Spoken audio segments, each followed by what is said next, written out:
So you want to buy a Reebok bench? Well, today I'm going to give you my honest opinion.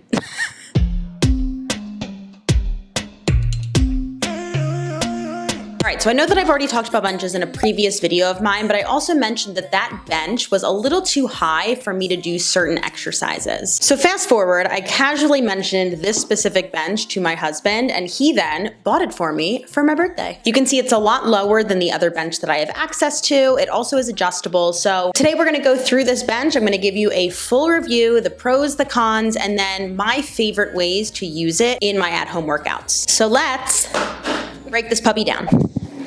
I feel like this angle's a little low and I'm gonna regret it in editing, but we're gonna find out. Okay, the pros. Pro number one, this bitch is sturdy. So I have never really felt like unstable on this thing. It has smooth edges, so whether I'm seated on it, laying down on it, stepping up onto it, I always feel very sturdy. Next pro is that even though this is really sturdy, it's also really lightweight. So if you guys have seen any of my videos before, you know that I teach out of this room, but I try and keep the space pretty clear. And then in the room next door, that's where we keep all of our equipment. That's more of like the gym. So transporting this guy from one room to the other is actually really, really easy to do. And then finally, I love that this is an adjustable bench, and it's adjustable in a few ways. So first,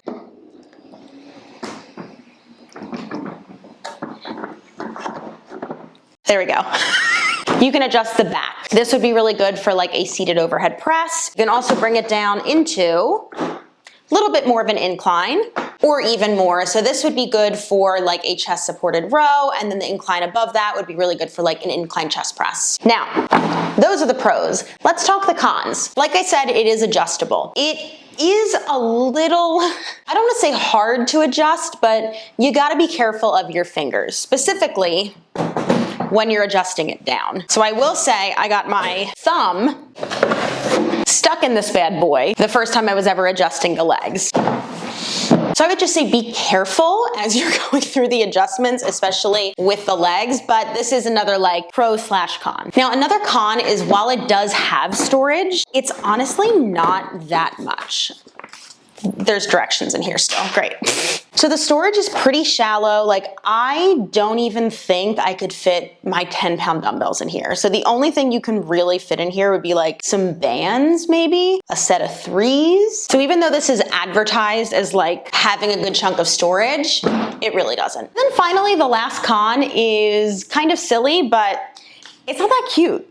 I'd actually have to go and look on the website to see if they even offer any color schemes, but this definitely does not fit mine. I definitely prefer more of a cool tone, like blues, purples, whites in a lot of my branding. So unfortunately, this doesn't really suit the look that I'm going for, but at the end of the day, it gets the job done. Okay, so now that we've talked a little bit about the pros and cons of this bench, let me break down some of the exercises that I've loved utilizing in my own practice, in my virtual classes, and with my private clients. All right, first thing we're gonna look at is a 99 lying position. So coming onto your back, you can actually do this up against a wall too, but I really like the connection to the hamstrings that the bench gives. So making sure that you've got a 90-degree angle from your knee, hip, and ankle.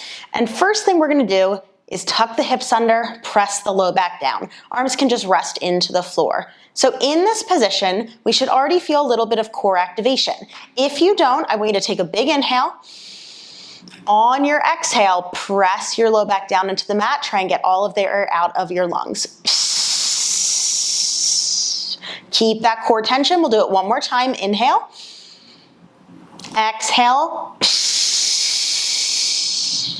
Now that we have some abdominal tension, we're going to drive our heels down into the bench. So big inhale.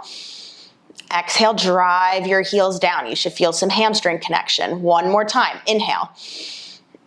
Exhale. And one final progression here. Big inhale. On your exhale, lift the hips up a few inches. You can also bring the arms up over the chest. So essentially what we're doing here, I couldn't get up, Essentially what we're doing here is trying to get our core activated, hamstrings activated, and really maintaining that neutral spine and intra-abdominal pressure. So really simple and one of my favorite warm-ups across the board. Next exercise I've been loving these for have been Bulgarian split squats. Like I said in that previous video, the bench that I have access to is just not at a good height for my Bulgarians because I'm only 5 feet tall. So coming into this guy, I'm gonna step my one foot out, opposite foot is behind me, and I'm tucking the toes. No, I'm not tucking the toes. I'm doing shoelaces down. There we go. Squaring the hips off. In my Bulgarian, I like to get a little bit more glute hamstring bias, so I'm going to lift the hips up and then send that knee back, drive into the front foot, and I'm keeping this diagonal. So if you wanted to bias more of the quads, you would keep it upright.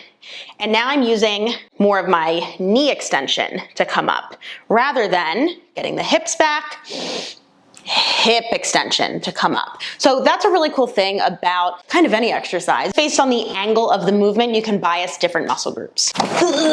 Is that centered? It's gonna be good enough. Next exercise I've been loving has actually been a superset. First one is a lateral step up. So instead of facing the bench and doing a step up, we're gonna turn to the side and it's gonna recruit a lot more of your inner thighs and pelvic stability side to side. So big inhale, exhale, driving through the front foot. Am I still in frame? A little bit. And then send the booty back and back up. So again, I'm really utilizing the foot on the bench. So what I've been liking to do is, that wasn't English, but that's fine, you get the idea, is doing lateral step ups on each side and then supersetting it with a little cardio burst, lateral step overs. And I would do this 20 to 30 seconds, or you can do it for reps. You could also hold like a light weight, get some twisting motion in there. So lots of options with that. Next one, we're gonna raise it up. See what I mean? And I actually want one higher. There we go. Incline chest press. Let me get my weights. Great. This is lighter than I would chest press with, but for the sake of the video, this is what we got. So making sure that you can ground yourself with your feet and your booty, we're gonna lay it back, and first thing you're gonna do is actually scoop your shoulder blades underneath you and then find your starting position. We're gonna press the weights up. Notice that I'm still going horizontal over the chest and down. And down. So really squeezing those shoulder blades under you. You are going to get a little arch through your back. That's actually gonna be better positioning for your chest press. Now the reason I've been loving this bench for any kind of chest pressing is because on my other one, my feet don't really touch the floor securely enough. So I can really ground down here, and that's gonna give me a lot more support foundationally. So I'm not gonna be maxed out at a lighter weight just because I'm unstable. And finally,